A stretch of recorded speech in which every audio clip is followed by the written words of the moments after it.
Christ is risen. You're supposed to say, indeed he is risen.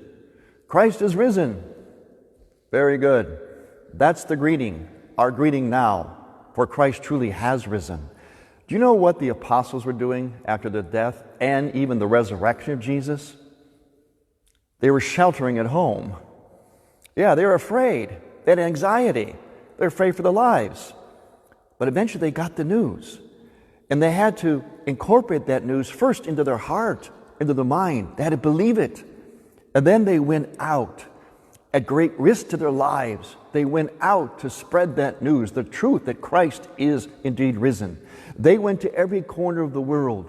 And eventually they all, except one, died martyrs.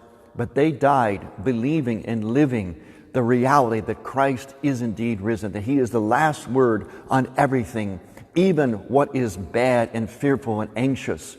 And that has to be our last word too. We have to live this resurrection.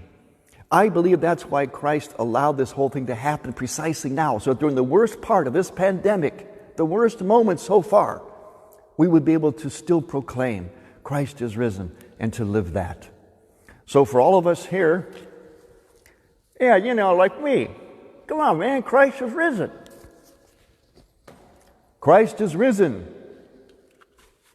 Indeed, he is risen. And that's an order.